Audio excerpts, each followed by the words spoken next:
Hello students, I am Seema Sharma from NBGI and this is your English class. So students, we have completed our topic tenses with the present tense. Now is turn of past tense. So today we will learn about the past tense. So students, here you are seeing the past tense. Today we will just learn the past indefinite tense. You are seeing here. So now we will know what is past indefinite tense. So past indefinite tense is also called simple past tense. This tense is used to indicate an action that happened in the past and to report completed actions. It is also used to indicate past habits or repeated events that are not over. So now we will learn that what are the rules of sentence wise. So first of all, the affirmative sentences. Here you are seeing the subject, then second form of the main verb, then object. So we use second form of the main verb only in the affirmative sentences of the past indefinite. So students, you are seeing that the example is given here. I played football in the ground. So students, now we will learn about the next part of this one, the rules for the negative sentences. So you are seeing the format is given. First of all, subject, then did not as a helping verb, first form of the verb, then object. Students, when we use did as a helping verb, we never use the second form of the main verb because this is the part of lot of confusion. That's why I am telling you, just remember that we always use first form if we are using did as a helping verb. As the example, I did not attend the function.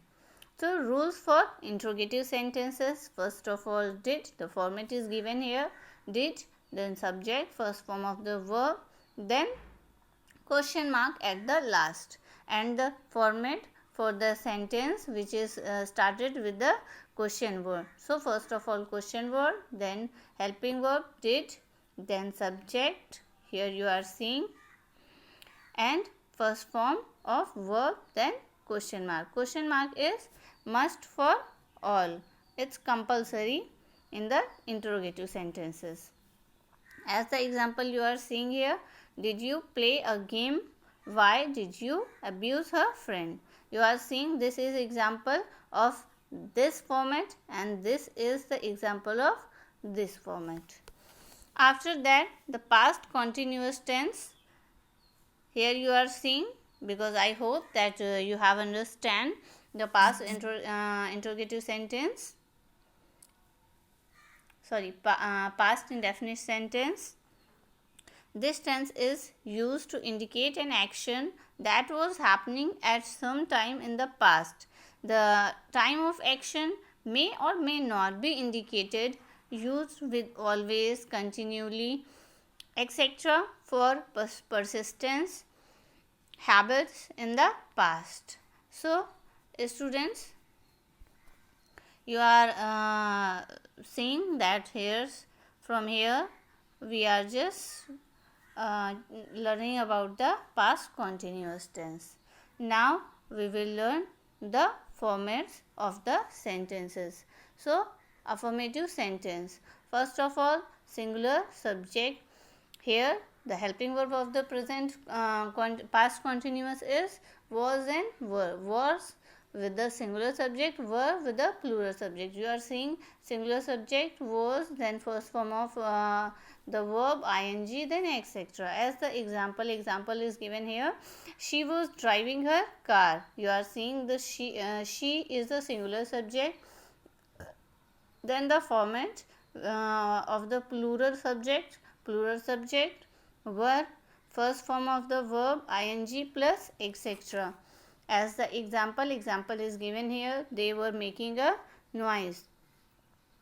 Rules for the negative sentences. So in the negative sentences, you know very well that we use not. So subject, was, were and not will be mentioned here. It's missing here. So not and first form of the main verb, then ing. She is not singing a song. She was not singing a song. You are seeing that she is a singular subject. We are using was here, and if it would be a plural subject, we use here were. So the sentences of the interrogative sentences. So was, were as a helping verb plus subject plus first form of the verb plus ing, and at last a question verb, question mark. So as the example, were you eating mango? You are seeing at last we are using question mark here. And after that, why was the blind boy, it's a boy here, boy crying. So students, from here our 2 topics has been completed. So with the next 2 topics we will meet tomorrow. Thank you so much students.